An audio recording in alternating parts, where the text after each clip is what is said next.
Esse episódio é um oferecimento de V3 Data, EMEG e Fervo Digital.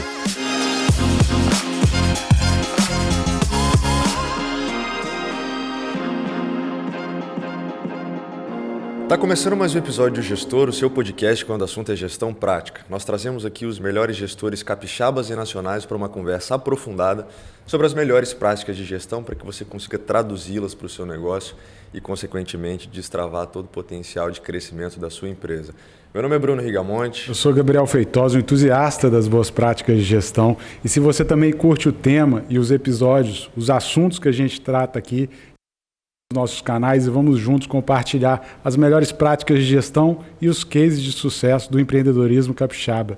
E hoje a gente está recebendo Eli Vieira, ele que é CEO da Lecard. Eli, muito obrigado por aceitar o nosso convite, seja bem-vindo ao Gestor.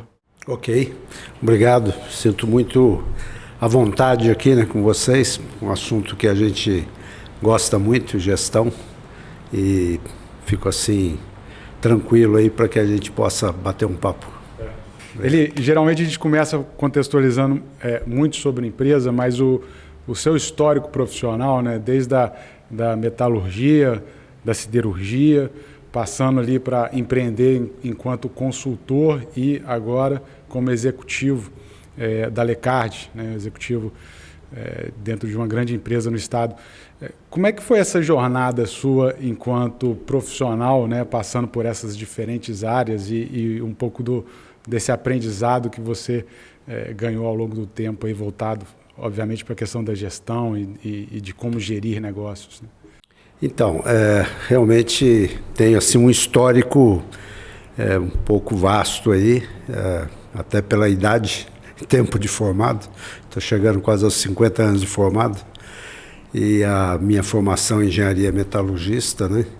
E depois disso eu entrei muito na área administrativa, na área de gestão, governança, mas foi assim rica porque não só dentro do Brasil, mas também algumas oportunidades fora, no exterior. Então tive esse privilégio de ter muito contato com o exterior, vendo culturas, vendo gestão, né? Fazendo comparações de modelos, de estilos de liderança, né? E com certeza aprendi, e ainda bem que aprendi cedo, que liderança são estilos, né? Não tem como você falar, eu tenho um estilo de liderança. Você precisa ter conhecimento de vários estilos, porque a liderança ela precisa ser usada na situação que você enfrenta e com as pessoas que você enfrenta, né? Então, depende da maturidade da pessoa que você trata e o assunto, se ele é um assunto mais complexo ou menos. Então, a liderança, eu consegui assim, assimilar bastante os estilos adequados de liderança, né? E, externamente, até fora do país, a gente percebe que isso também acontece, né? Lógico que cada país tem assim, um estilo mais preponderante, né? Alemanha, Japão, Estados Unidos, França. Eu tive mais contato com essas quatro aí, né? França, Alemanha, Estados Unidos e Japão. E cada uma com seu estilo, porém, todas se concentram em ver que o líder, o gestor, ele obtém resultado através das pessoas, né? Não adianta ele querer ser estrela e achar que vai resolver as coisas sozinho, não vai. Quando ele entende que o resultado está nas pessoas, ele procura exatamente tratar bem as pessoas. Então, um ponto fundamental de desenvolver uma empresa, fazer que a empresa vá à frente, reter talentos e atrair talentos para a empresa, e você precisa de gente boa, né? Gente comprometida, gente engajada. Então, você precisa dar um tratamento adequado para as pessoas. Então, esse é um ponto fundamental. E outro é a liderança, fazer com que os líderes da empresa saibam tratar bem as pessoas, saibam tratar bem os stakeholders, né? Aí, de cara, o cliente, né? A empresa sem cliente não tem jeito. E aí o cliente é toda uma história à parte também, que eu tenho aí já o estilo japonês que ensinou muito, né? A mostrar até a qualidade, que qualidade é aquilo que você assumiu com o seu cliente, né? Então, você quer fazer algo mais, pode fazer, mas no mínimo, aquilo que você assumiu, que você se comprometeu com ele, você tem que cumprir, né? Esse é também um fundamento da gestão aí. E depois vem os acionistas, os próprios colaboradores, que são as pessoas, tem os fornecedores, parceiros. Ao longo da minha carreira, né, como eu fui executivo e depois tive muito tempo na consultoria também tive a oportunidade de conviver com vários segmentos de empresa, vários modelos, o que dava certo, o que dava errado, né? Empresas que eu gostava de trabalhar naquela empresa, tinha outras que eu falava, puxa, hoje eu vou sofrer naquela empresa, né? Então, isso também me ajudou muito essa formação, né? E é o que eu pratico hoje e tento disseminar também na Lecad, já estou aqui há 3 anos. Então, pessoas a gente trata muito bem, a gente faz uma administração bem humanizada. Hoje a gente consegue ter um absenteísmo muito baixo, né? Poucas pessoas querendo sair da empresa e muitas querendo entrar, né? A gente recebe muitos currículos, muitas solicitações, então está legal porque a gente está começando a atrair gente boa para a empresa. E uma coisa também essencial é método. A empresa precisa ter metodologia. Você precisa ter padrões, porque senão você cria pessoas boas, você cria boas lideranças e depois perde, né? Então, o tripé, então, seria liderança, pessoas e método. Método, sem dúvida, precisa ser muito bem trabalhado, né? Sem dúvida. Diz o japonês, que para mim foi assim, um modelo de gestão, que o japonês ele não tem recursos naturais. Ele tem, a sorte dele é que ele tem japonês, né? Então, ele tem bastante até. E eles, aquilo que eles têm de recurso, eles tratam bem, né? Então, o modelo deles de gestão é muito forte, exatamente para evitar desperdício, né? Que o japonês fica mais irritado com desperdício. Ele, nesses modelos de liderança que você citou, o que caracteriza a liderança brasileira e como você vê que o empreendedor brasileiro se difere aí na média dos demais aí? Em que se destaca, em que eventualmente... O brasileiro tem na liderança, e aí tem que tomar um certo cuidado até, que alguns exageram, que não é questão de amizade, né? Mas é a liberalidade, né? Então, trata às vezes as coisas um pouco solto demais, né? Ele, por ser um estilo mais... como é que se pode dizer? Não é duro, né? É um cara mais fácil de relacionamento e tal.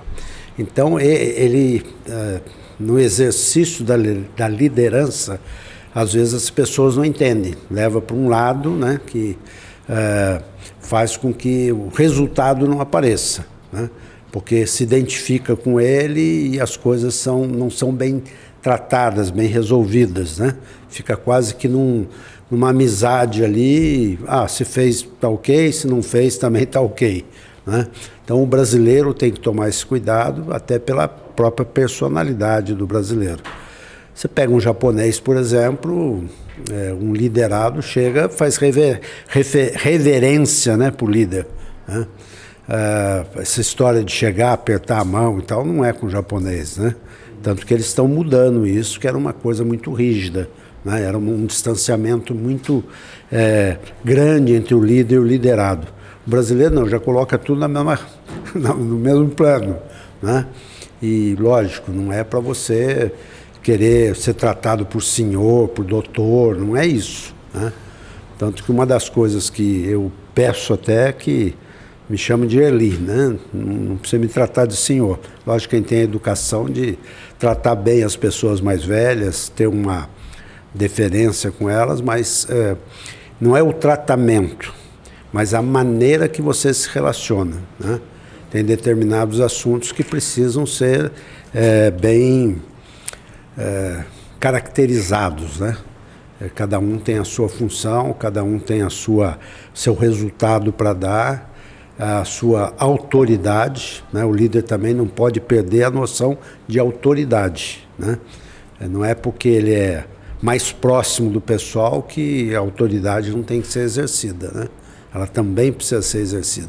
E a autoridade não precisa ser com chicote, não precisa ser com revólver, não precisa ser, né, no capataz antigo, que antes era chefe e subordinado. Hoje a gente fala líder e liderado. E não é essa troca de palavra que define o bom líder, não é isso, né? Então você me perguntou o que mais assim chamou atenção, né, nas lideranças aí, nacional e estrangeira. Um pouco é isso, né? Uma questão que me chama a atenção, né, que para mim acaba sendo um ponto muito marcante na sua trajetória, é o aspecto da transição, de sair de uma carreira um pouco mais técnica dentro, talvez aí da engenharia ou da indústria, né, de aspectos que a gente sabe que tem um certo tipo de hierarquia um pouco mais incisiva, que você precisa seguir processos muito mais rígidos, né, questões que envolvem segurança do trabalho, enfim. A gente sabe que tem um foco muito direcionado a isso. E você foi fazendo transições ao longo da sua carreira para trabalhar no modelo mais consultivo e também acabou desenvolvendo um livro, né, que está até com você aí, que é o livro Excelência em Vendas. Isso. E a gente sabe que todo mundo, de alguma forma, é um vendedor. Precisa vender, quer seja uma ideia, um produto, um serviço. E, naturalmente, para se destacar na trajetória profissional, você precisa ter a capacidade de argumentar. Isso. Eu queria entender como foram esses processos de transições. Isso me chama muita atenção, né? Como que esse processo de tomada de decisão, primeiro pessoal, para fazer essa transição, para decidir seguir uma transição profissional, e segundo, como é que foram, de fato, né, essas 3 ou 4, 5 transições que você acabou tendo na sua carreira? Isso. Então, essa adaptabilidade, né? Cada uma exige exatamente uma adaptação. Isso me ensinou assim a enxergar bem o cenário que você está vivendo, né? Por exemplo, eu fui em Cubatão, que era na época que eu trabalhei lá, foi um case assim, de mau exemplo de poluição, né? Eram 40 empresas localizadas numa Baixada Santista, onde todos poluíam, os projetos eram da década de pós-guerra, e então não se pensava em poluição, e se cada um tivesse num ambiente sozinho, não teria impacto que teve. Então ali foi um problema que nós nos juntamos lá nas empresas, junto com a CETESB de São Paulo, e vimos o seguinte: precisamos dar uma solução, né? Não dá mais para conviver com isso. Cubatão tendo problemas de saúde para a população e tal. E aí isso aí já começou a me ajudar a enxergar mais o coletivo, né? Não de disputa das empresas. Tivemos que selecionar quais empresas que realmente poluíam mais, que equipamentos da empresa selecionar, e tive a oportunidade de ficar 4 meses na França estudando. Fomos lá comprar equipamentos, aprender um pouco de poluição ambiental, década de 80 isso. Então, quando voltamos, implantamos, e hoje Cubatão é um case de sucesso. E eu cheguei na siderurgia lá, chefiar 10 mil pessoas e 1.000 engenheiros, né? Então, tudo isso foi uma evolução, passei por todas as áreas da siderurgia, né? A siderurgia começa desde o minério, o carvão, vai até a chapa, né? Ou para o carro, ou para a geladeira, e nós fazíamos isso. E eu passei em todas as áreas. Então, tive oportunidade assim de transição.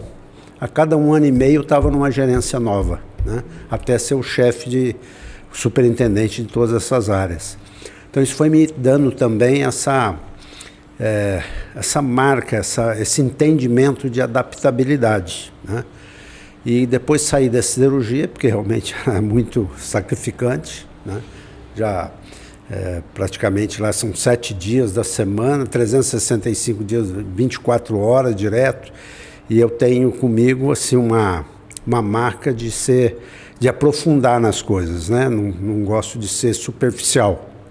Então tive que sair da siderurgia, montei uma consultoria, porque eu estava me desgastando demais, né? E na consultoria foi também do mesmo jeito, fui trabalhar. Lógico que diferente, você vai para as empresas, você não executa, né? Mas eu sempre senti que tinha que ser um consultor que desse resultado, né?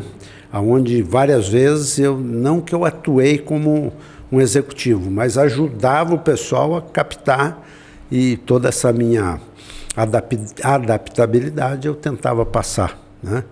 Mas até hoje ainda estou aprendendo. Hoje de manhã ainda nós estávamos aqui fazendo um programa que a gente tem na Lecard, que chama Ideias Têm Valor. É um programa que repete todo mês, do dia 1 ao dia 15. Todos os funcionários, nós somos 110 aqui, eles têm a oportunidade de colocar uma ideia, e aí isso é colocado junto a um comitê, fala, opa, essa ideia nunca foi dada, então pode registrar, vai ser apresentada.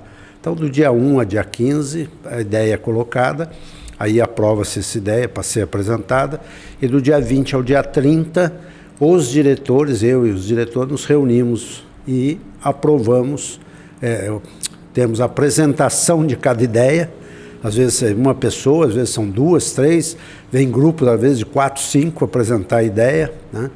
E nós ouvimos a ideia, uma apresentação em PowerPoint, toda caprichada, né, do pessoal, alguns mais aprofundados, com custos, referências, e aí acaba, hoje mesmo foram 15 ideias dadas, amanhã vai terminar, que foram 23, então hoje foram 15, amanhã mais 8, e nós já estamos já na 350ª ideia, 350 ideias já em 2 anos e 2 meses, né? É um programa de sucesso aqui, onde as pessoas dão as ideias e depois que eles saem, cada um apresentou cada ideia, nós nós debatemos quem vai ser o responsável por cada ideia. Cada diretor assume aquela ideia e dá continuidade. E nós premiamos, que vai de R$100 a R$500. Então aí é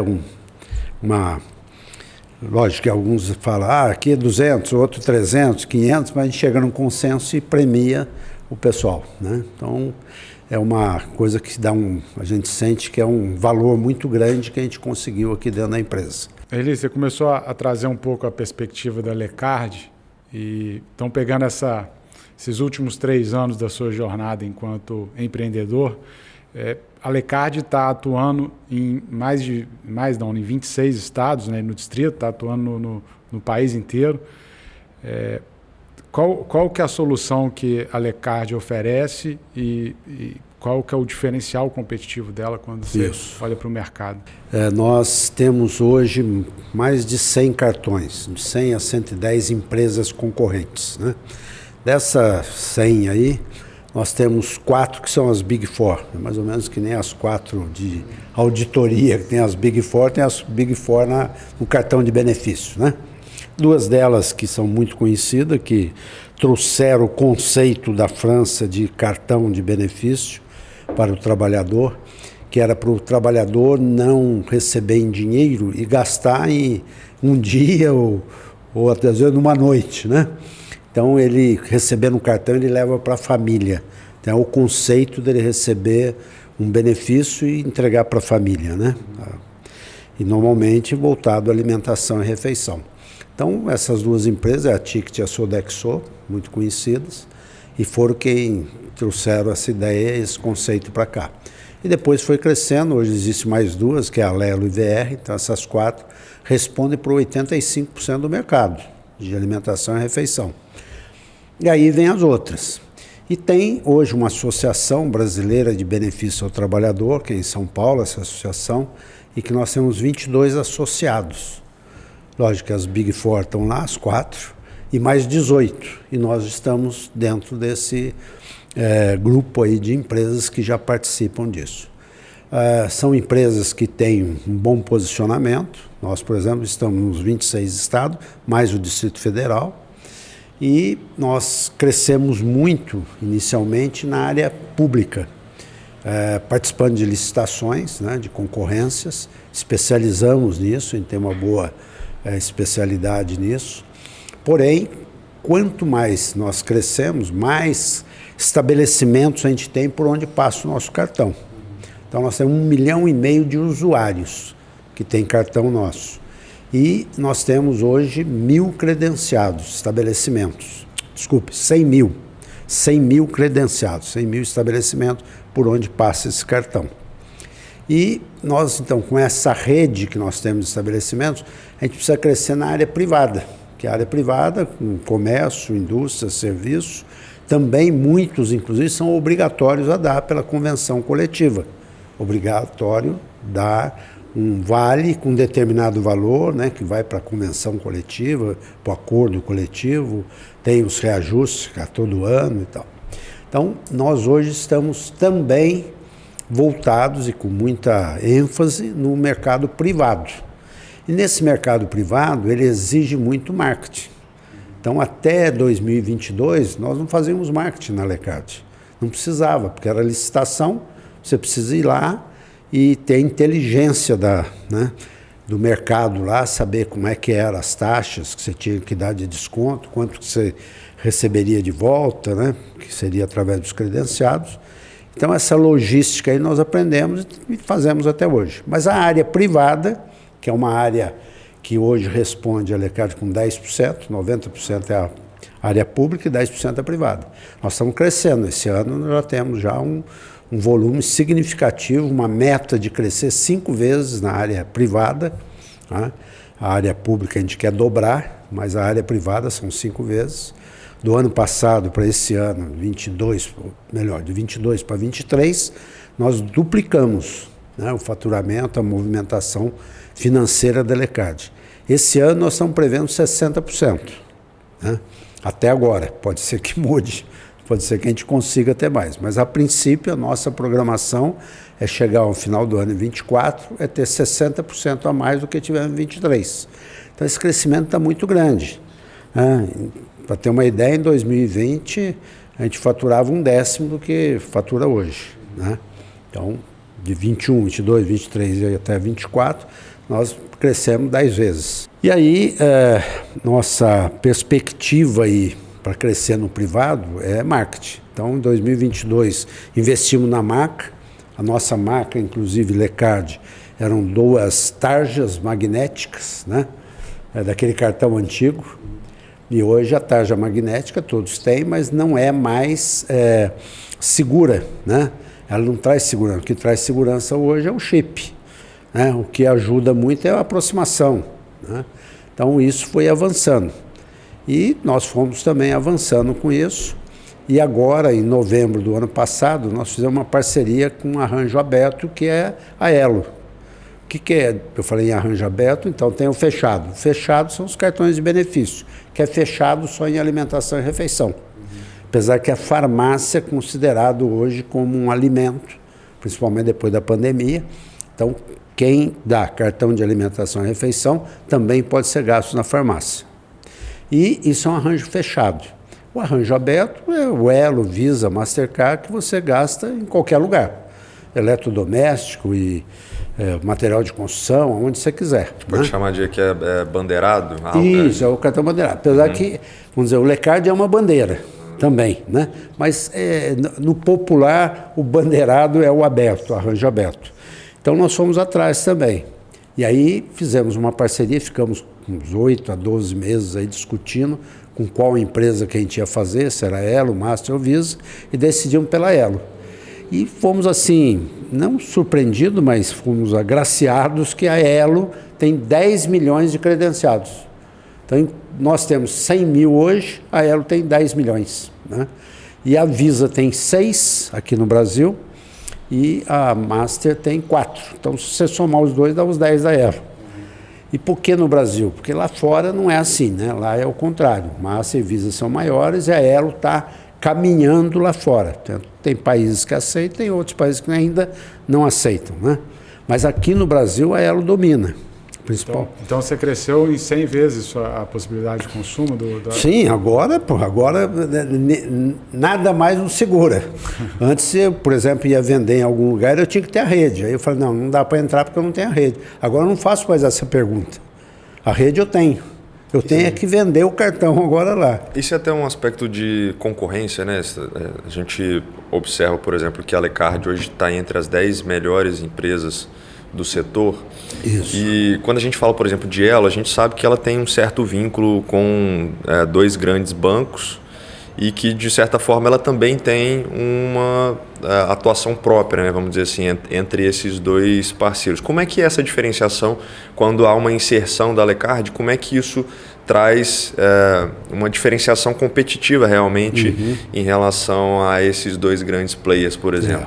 Que é Banco do Brasil e Bradesco, né? Isso. E como o número de correntistas é muito grande, praticamente os dois, eu mesmo tenho cartão do Bradesco, tenho cartão do Banco do Brasil e com duas bandeiras. E as duas têm elo e outra bandeira. E, então isso nos beneficiou, tá certo? E não há um problema, a Elo também adora isso, né? Porque nós levamos também o usuário lá para dentro, tá certo? Nós, por exemplo, pegamos em na Bahia toda, um contrato de 370 mil usuários, que são os estudantes do ensino público estadual da Bahia. Lá tem 417 municípios. Nós estamos em todos os 417. São 1.713 escolas. Conclusão, nós levamos, né, isso para os credenciados. Se o cara não é credenciado nosso, o vizinho dele está vendendo com o cartão nosso lá, e ele não está vendendo. Então isso nos facilita muito. Hoje nós somos, na Bahia, procurado por estabelecimentos para ser nosso credenciado. Quando nós começamos era o contrário, batia lá, você quer? Não quero, né? Então era mais difícil, hoje facilitou. Nós estamos em Mato Grosso, por exemplo, né, no governo também lá de Mato Grosso, com 55 mil usuários. É outra história. Conclusão, nesses locais, para vender hoje o privado, fica mais fácil. É lógico que aonde a gente bate, já tem um concorrente lá vendendo, porque o cara era obrigado, né, o cliente lá era obrigado a ter o cartão. Então ele já tem de alguém. E nós vamos lá e nós temos que mostrar a nossa diferença. E aí você perguntou para mim, eu não respondi ainda, qual é a diferença, qual é o diferencial da Lecard? Vantagem competitiva. Isso, qual é a vantagem competitiva? Como é que vocês conseguem reverter isso? Uma das coisas é uma rede que a gente tem mais vasta, né? Nós temos um aplicativo hoje que, à medida que você passa a ser um usuário, você tem acesso em toda a nossa rede, e bem assim, fácil de interatividade de interação com o usuário, porque mostra cada estado, cada cidade, cada bairro e a localização geográfica, né? Aparece no mapinha lá qual é a cidade. A cidade de Cosmorama, opa, está lá a cidade. A cidade Dias Dávila, na Bahia, opa, está lá e mostra qual é o estabelecimento. Então, e você pode pôr para o segmento, eu quero só padaria, eu quero açougue. E aí você acha lá a lista toda. Então, um diferencial é esse, nosso aplicativo muito bom. Segundo, os credenciados que a gente faz são credenciados também bem competitivos. Aqueles que fazem um preço razoável para o cliente. Por exemplo, aqui no estado, o açaí acabou de vir para cá, né? Nós já tínhamos, eles têm 286 supermercados no país. Todos eles já eram nosso credenciado em outro estado, aqui não tinha. Quando entrou, opa, já está aqui. BH, acabou de comprar o EPA, já era nosso, já tem quase 100 outros estabelecimentos, principalmente em Minas, né? E já era aqui também. Nós temos Pão de Açúcar. Mas Pão de Açúcar não tem aqui. Se não tem, mas já tem em outro lugar. Então, esse diferencial. O segundo diferencial é realmente o atendimento. O que a gente percebe, nosso atendimento dos grandes, né, até dos Big Four aí, é essa facilidade de atendimento. Nós procuramos ter um atendimento muito próximo do pessoal, né? Então, o saque nosso hoje funciona 24 horas e tal, e ele, só dando um dado de atendimento, o mês passado nós tivemos 4 milhões de interações dos clientes com a gente, né? Desses usuários com a gente. E praticamente 95% foi um atendimento via WhatsApp digital ou telefone digital. Não precisou da interação do humano. Mas 200 mil precisou ter. O cara não ficou satisfeito com a resposta e, opa, quero falar com um atendente. E aí fala, e foram 200 mil. Então, se a gente não tem aí volta para o método. Só não temos um padrão adequado, não temos, né? E lógico. Não consegue escalar, né? Você não consegue dar dinâmica ao atendimento, né? Isso, e também o que a gente faz? A gente verifica, e aí isso é inteligência artificial, né? ele ajuda muito nisso. A gente já pega as maiores volumes de perguntas, de interações, e aí a gente já tem respostas preparadas já para isso, né? A gente já vai aprimorando isso. Então a nossa interação é muito boa. Isso está muito conectado com a padronização de processos, mas que recentemente o pessoal começou a chamar isso de playbook, né? Como se fosse como você jogar o jogo ali, né? Uma padronização em relação àquilo, mas que tem uma certa liberdade também, que acho que essa é a diferença do POP, né? Do procedimento operacional padrão, do playbook, né? Ele te dá algumas diretrizes e você consegue se adaptar em relação a isso. Exatamente. Uma questão que me chama a atenção é que vocês conseguiram ter uma expansão, uma abrangência a nível nacional e vocês atendem grandes empresas e conseguem ter uma estratégia de vendas de forma bem interessante. Eu queria explorar exatamente esse tema, você como especialista também em vendas, autor no tema. Depois eu vou falar por que eu fiz esse livro. Como que vocês trabalham isso, né, para conseguir ter essa pulverização, essa capacidade de gerar uma competitividade e que está conectado também com os objetivos que vocês têm de estarem entre as 5 melhores empresas, 5 maiores empresas talvez até 2028? Eli, só complementando essa pergunta também, falando de novo do livro Excelência em Vendas, né? Deixa eu mostrar, né? Que está aí na mesa. É isso aqui. Quando você faz essa virada de chave, né, também de ir para o mercado privado também, você tem um mindset na sua equipe que você tem que trabalhar e instruí-los, né, e dar todo esse viés de excelência em vendas, né? Então também queria que dentro dessa pergunta, dessa estratégia de se tornar uma das 5 melhores também, você pudesse explorar também como foi essa virada de chave para uma atuação muito mais comercial. Certo. Primeiro assim, por que a gente já garante e afirma que a gente está entre as 10, né? Nós temos evidências, nós participamos de licitações onde se exige indicadores econômicos. Então diz lá, você tem que ter um indicador de solvência, de liquidez, né? E patrimônio líquido. E nós temos participado de licitações onde tem essas exigências altas, são contratos grandes, onde só 8 ou 9 ou 7 empresas que participam, que conseguiram se habilitar para participar daquela licitação. E nós estamos lá no meio. Então, se nós estamos, quem que não gostaria de ganhar um contrato de grandes proporções? Todos os 100 cartões. Mas só que pelos limites que se dão de indicadores econômicos, só aqueles que têm realmente, né, na realidade, o complementa aquilo, atende àquela exigência. E nós estamos no meio. Então, isso a gente pode hoje dizer que a evidência que nós temos é real. De estar entre as 5, nós queremos. Isso aí é nosso, vamos dizer, a bússola aí, né, para onde a gente quer ir, tá certo?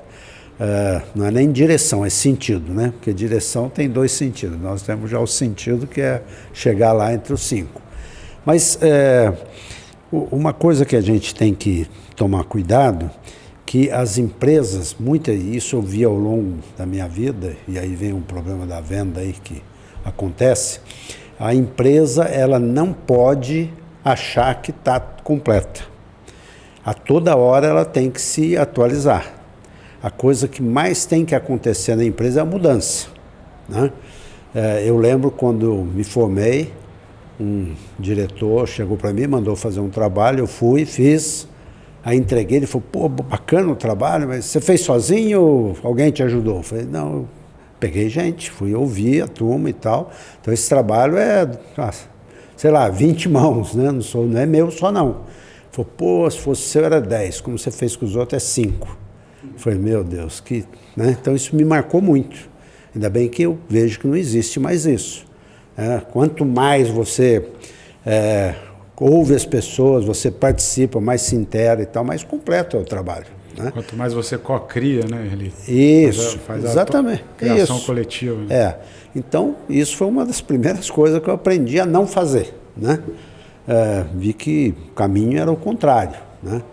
E assim foi. E na área de vendas, ela também tem passado por momentos aí bem diversos. Eu, por exemplo, meu pai foi comerciante, então eu desde garoto aprendi com ele a negociar, a tratar bem o cliente, o que era tratar bem o cliente, né? Se ele pedia naquela época não tinha supermercado, ele era dono de comércio chamava de atacados e varejo, né? Mas era de alimentos. Então se pesava, você pegava, falava, quero 2 quilos de arroz, você pegava um saco, pegava uma concha e pesava 2 quilos. E para agradar o cliente você não punha 2,1 kg, você punha 2 quilos, mas não punha 1.900, né? 1,9 kg, você punha 2 quilos, era aquilo que tinha que atender. Estou falando isso porque isso também me deu assim uma perspectiva de ética, de saber, né, atender o cliente, ao ouvi-lo, saber que você, para satisfazer o cliente, você precisa saber o que ele quer, e a empresa precisa, hoje isso está muito assim, claro, a empresa precisa saber o que o cliente está querendo, né, e o cliente está em mutação, cada vez exigindo mais, e a empresa precisa saber o que é isso. E eu vi ao longo da minha carreira aí, muitas empresas morrendo porque não souberam fazer isso, não souberam acompanhar, né? Eu tenho um exemplo que eu falo muito aí da Todeschini, não sei se vocês conhecem, com móveis planejados e tal. Eu fui numa palestra 15 anos com um velhinho lá da Todeschini, eu acho que nem hoje está vivo, na época já tinha 80 e poucos anos, ele dizendo como é que ele mudou de fabricante de acordeon, que ele era, para móveis planejados, né? E como é que foi? Ele ouviu os Beatles, né? E os Beatles com guitarra eletrônica, aquele movimento, aquela onda de fãs e tal, e falou, pô, tô morto, não vendo mais esse acordeon para mais ninguém, vou morrer. Aí ele falou, caramba, o que eu tenho de bom que eu posso transformar em minha empresa?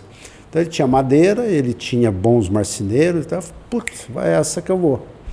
E conclusão, o cara foi assim de uma perspicácia, de mudança violenta. Então isso também ficou na minha cabeça, não adianta. Aí você olha a Xerox, né? Você olha de fotografia, como é que é? A Kodak, né? Pô, essas empresas morreram porque não souberam. Lógico, a Xerox está aí e tal, mas já foi um ícone, né? E não é tanto mais. Eu costumo dizer que todos querem a mudança, mas nem todos querem mudar. Isso, que é diferente, né? É isso mesmo, é isso mesmo. Todo mundo quer ficar na sua zona de conforto. Então, eu também tenho uma outra que eu falo muito, é o seguinte, o gerente, o gestor antigo, ele tinha uma meta, era resolver o problema. Se ele conseguisse resolver os problemas que apareciam, era um puta de um gestor. O cara era classificado como um bom gestor. Depois de um tempo, não é isso não. Um bom gestor é aquele que não deixa aparecer os problemas. Resolver faz parte. Apareceu, tem que resolver. Mas é aquele que previne, não deixa acontecer os problemas. Esse é o bom gestor. E agora, é só isso? Não, agora tem uma terceira. É aquele que está ligado fora para saber o que estão fazendo aí para ele correr atrás. E não é correr atrás para comer poeira, ele tem que correr na frente, ele tem que ir lá e, né, dar um passo à frente, tá certo? Então, o gestor hoje é uma evolução, né? Eu consegui passar por essa evolução, né? Perfeito. A gente dando uma caminhada aqui pelo Lecard, né? Você trouxe aqui os elementos de liderar, de saber gerir pessoas também, né? Extrair o que é melhor das pessoas. Isso. E também, sem dúvida, ter um método bem definido para fazer as coisas. Isso. E a gente vê que a preocupação aqui, nesse ambiente que vocês construíram, mudaram recentemente, inclusive, né? Para o centro de Vitória, mas tanto esse movimento de mudar para cá, como um viés de urbanização aqui do centro e um aspecto até, vamos dizer, social ligado a isso, mas... social e econômico, né? De trazer um movimento financeiro também, né? De trazer... E nesse desafio de gestão de pessoas aqui, a gente também vê um ambiente, né, muito interessante aqui, um escritório aberto. Uma vista horizontal, né? Todo horizontal, tudo aberto. Os diretores, por exemplo, não tem sala. Eu não tenho sala, eu tenho mesa. De vez em quando eu falo para o cara, eu passo aí, o cara, vai lá na minha mesa. De vez em quando tem uns 3 na fila aí esperando, né? Mas em pé ali, mas é na minha mesa. E tem que atender tudo, e gosto de atender, né? E aí a gente caminhando aqui, quando fomos almoçar aqui, todo mundo te cumprimentando também, todo mundo percebeu te conhece. Isso? O que você trouxe dessa, além da prática de engajar, de liderar, etc., mas que a Lecard, né, implantou, mas como que você vê a importância dessas práticas, de ter esse ambiente que você conseguiu construir aqui na Lecard, enquanto também, de novo, uma vantagem competitiva da empresa? Ao longo, né, desse tempo meu de consultoria também, eu posso determinar assim, foram 20 anos só de executivo e depois 30 anos aí de consultoria e no meio da consultoria alguns períodos como executivo, né? E agora como executivo. Mas isso me deu uma facilidade de ver o que dá certo e o que não dá certo, né? Então isso eu trouxe aqui para esse trabalho na Lecard. O que deu certo em outro lugar, né? O que faz as pessoas se comprometerem? E o que é o comprometimento, né? É uma coisa que todo mundo fala, precisa se comprometer, precisa estar engajado. Sim, mas e aí? Eu aprendi o seguinte, são duas coisas, motivação e confiança. O pessoal precisa estar motivado e precisa ter confiança na empresa. E confiança é uma rua de mão dupla. Não adianta, é que nem marido e mulher, né? Aí eu confio em você, mas o outro fala, eu mais ou menos. Ferrou, né?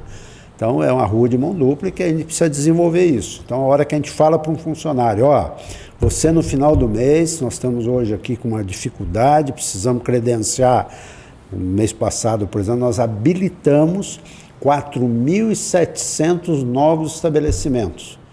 O que é habilitar? É pegar lá o cadastro do cliente, o CNPJ dele, pegar as maquininhas, que são 14, e fazer o cara passar o nosso cartão. Você imagina, isso é um por um, né? Lógico que hoje tem toda a tecnologia para isso, mas é um por um que tem que ser. Se foram 4.700. Então, isso, tinha dia que eu saía daqui 8 horas da noite, tinha lá uma meia dúzia de 15 que trabalham ali, trabalhando. E o pessoal é o seguinte, o bonito, e eu gosto muito de ficar depois do horário, é para ver quem está trabalhando e principalmente às 6 horas, como é que quem sai e quem fica.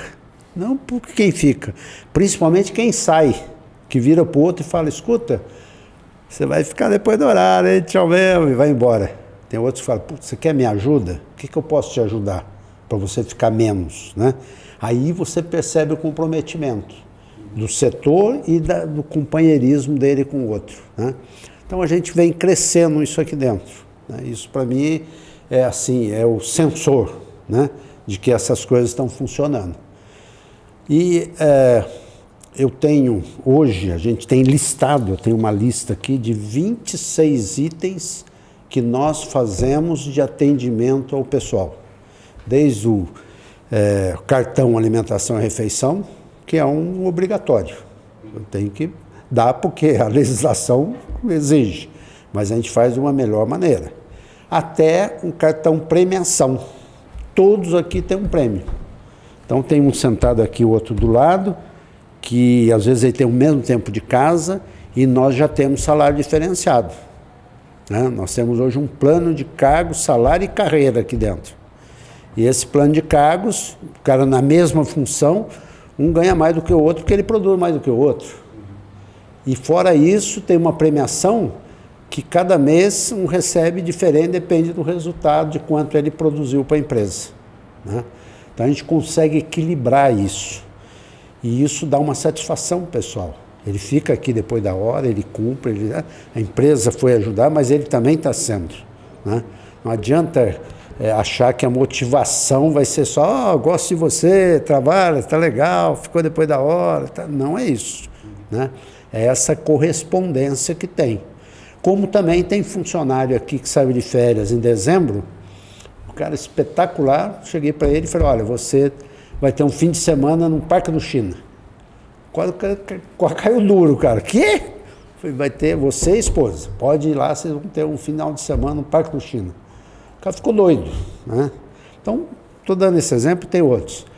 Que a gente precisa reconhecer. Então, a motivação, ela precisa ser dada, precisa ter dado a confiança, né? E precisa ser essa rua de mão dupla. Tem um autor que chama-se Kenneth Blanchard. Kenneth Blanchard escreveu diversos livros, desde aquela série Gerente Minuto, Pai Minuto e tal, que eu já li de tudo isso, né? Tem 3 filhos, já li disso. mas ele tem um livro sensacional, chama Psicologia Industrial, e foi meu livro de cabeceira há muito tempo, desde a época da siderurgia. Esse livro diz assim, aqui dentro está o quanto a competência de uma pessoa. Cada um tem uma competência, uma capacidade. Agora, você pode usar o 100% ou 30%. Se um liderado ele usar 30%, ele não é mandado embora. Ele já atende. Então, é um funcionário mediano e tal, fica aqui dentro. Porque também eu sou a favor que de vez em quando precisa tirar uns, né? Aquele que não quer trabalhar não tem jeito. Você vai ser justo com aquele que está trabalhando. Então não é assim, 0 de demissão, porque também não tem isso. Mas, ok, tem 30%, o cara está legal. Como é que faz para passar de 30 para 70? Não vamos dizer que é o 100, mas para 70, 80. É na base da motivação e confiança. É aí que tem que funcionar o líder, né? E principalmente esse cara que está produzindo mais, que está usando a sua competência dentro do, não no limite dele, não precisa ser no limite, mas usando um pouco mais do que aquilo para ser um bom funcionário, esse cara, além de ser incentivado, nós precisamos tirar da cabeça dele tudo que ele sabe, aquilo que ele está criando e passar para o papel, em método, em padrão, que senão você não desenvolve. Eu tive um prazer do caramba conviver com o Kaoru Ishikawa, um japonês, né, que foi depois da Segunda Guerra. O Deming foi nos Estados Unidos, ele e o Juran teve também na China, no Japão, e eles fizeram o pós-guerra, né, foi o plano Marshall lá e tal.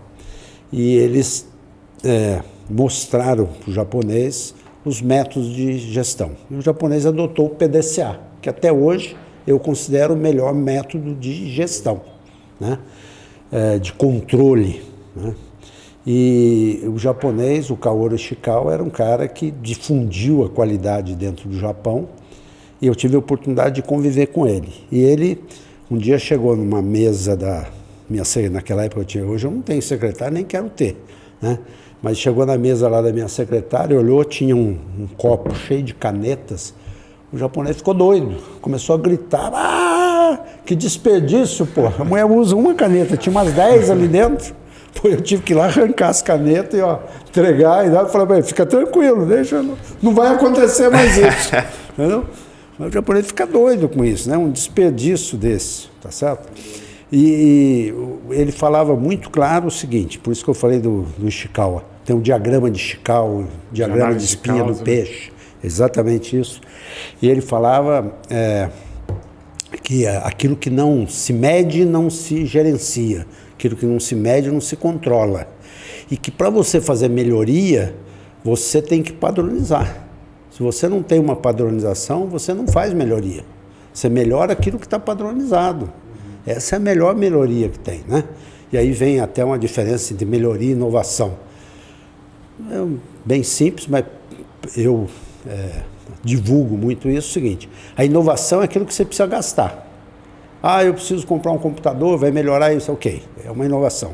Aquilo que você faz, muda uma mesa, muda até o que você põe na gaveta, o que você põe na primeira gaveta é aquilo que você pega toda hora.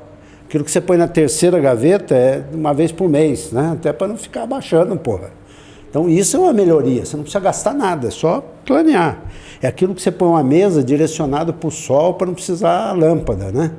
Você passa o dia inteiro e está iluminado, não precisa gastar energia. Conclusão, isso que você não gasta é uma melhoria. Então, o cara fica em dúvida, isso aqui é melhoria e inovação, meu Deus, não precisa discutir, fala que são os dois, tá bom, né? Mas, assim, bem uma divisão, e as empresas, voltando, as empresas precisam, esse gestor de hoje, não é o cara que lidera, que obtém resultado, isso é uma parte dele. A parte forte dele é aquele que busca inovação e melhoria. É o cara que está enxergando, a empresa não pode ficar do tamanho que está, não pode estar do jeito que está, né? Nós, por exemplo, procuramos muita terceirização aqui, porque senão daqui a pouco eu tenho que ter 3 andares aqui. Conforme a gente aumenta essa implantação, que eu falei 4.700, se eu for fazer 10 mil por mês, eu tenho que botar, eu tenho Hoje 12 aqui, já teve 15, tem 12, eu vou ter que pôr 24. Não vou fazer isso, né? Então nós estamos melhorando em termos de tecnologia, aquilo que, né, você gasta mais tempo. Nós estamos melhorando em termos de fluxo, porque aqui nós funcionamos quase que uma linha de montagem. A hora que entra um cliente novo, privado, ou uma licitação, opa, cadê a área dele? Está faltando credenciar lá, aciona o credenciamento. O credenciamento fez, turma de contrato vai verificar o contrato. Verificou o contrato, veio para a turma de implantação. Então, é uma linha de produção. A fabricação do cartão, a logística disso. Então, nós, por exemplo, credenciamento, que ligava para fazer credenciamento, quando eu entrei aqui, a gente fazia 250, 300 por mês com 30 pessoas. Hoje nós temos 12 e nós fizemos no mês passado 4.500 novos credenciados. Com o quê? Terceirizado. Criamos o nosso método aqui, contratamos hoje 7 empresas no país, estão distribuídos, e passamos a nossa metodologia. Para você credenciar, você tem que pôr o que é a Alecard, como é que é, ele tem um script lá, tem que trabalhar desse jeito, né? E aí a gente consegue terceirizar e não precisa ter aqui uma penca de gente, tá certo?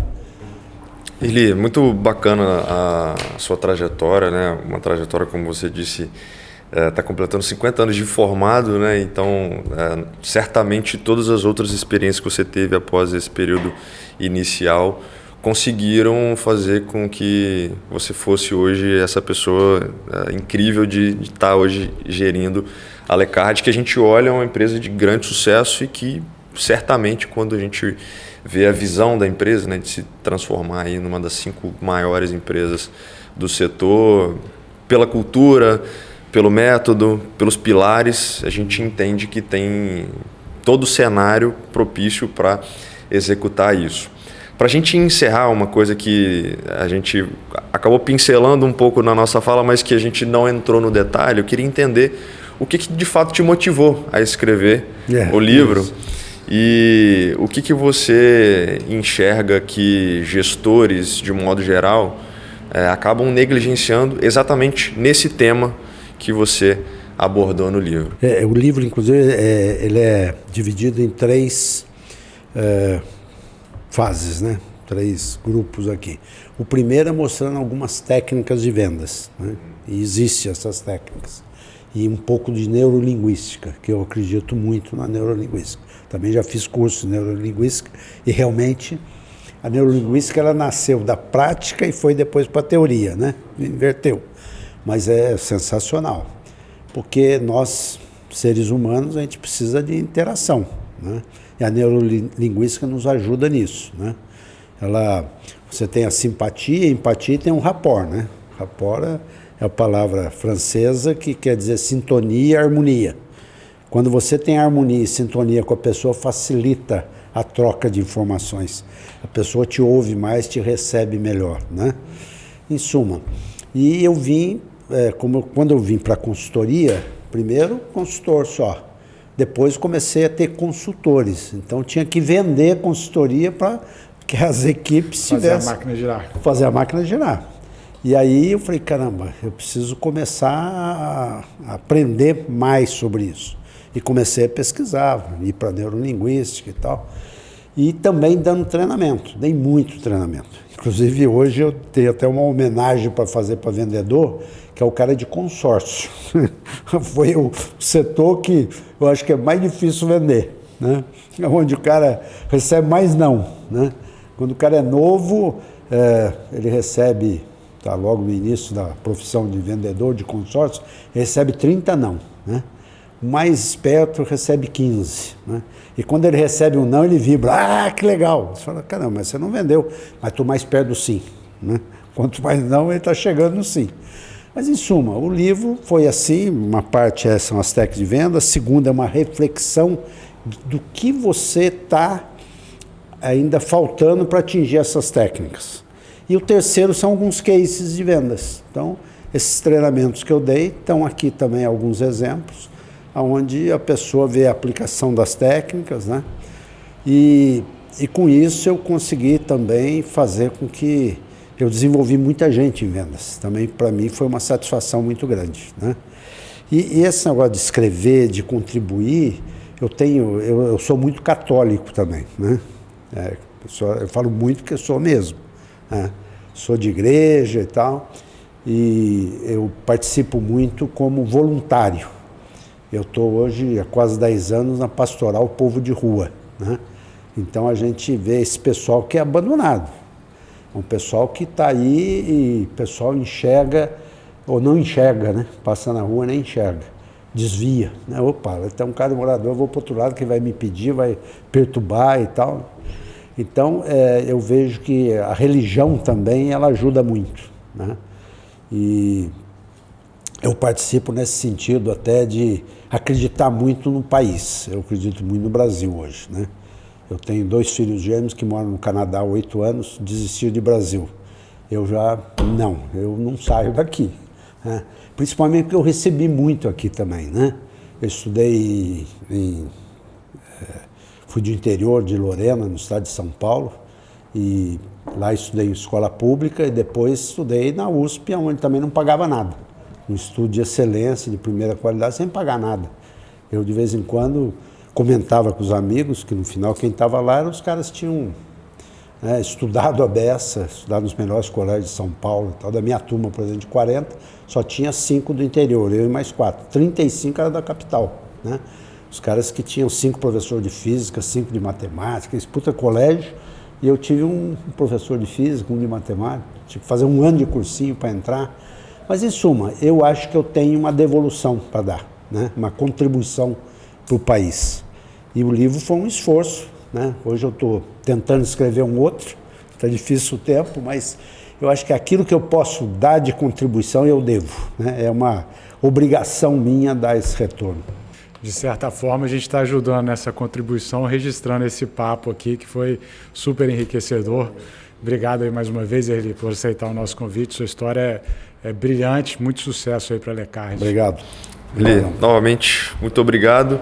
E se você chegou até aqui, queria te convidar para se inscrever nos nossos canais, tanto no YouTube, se você está assistindo, mas também no Spotify, se você está nos escutando.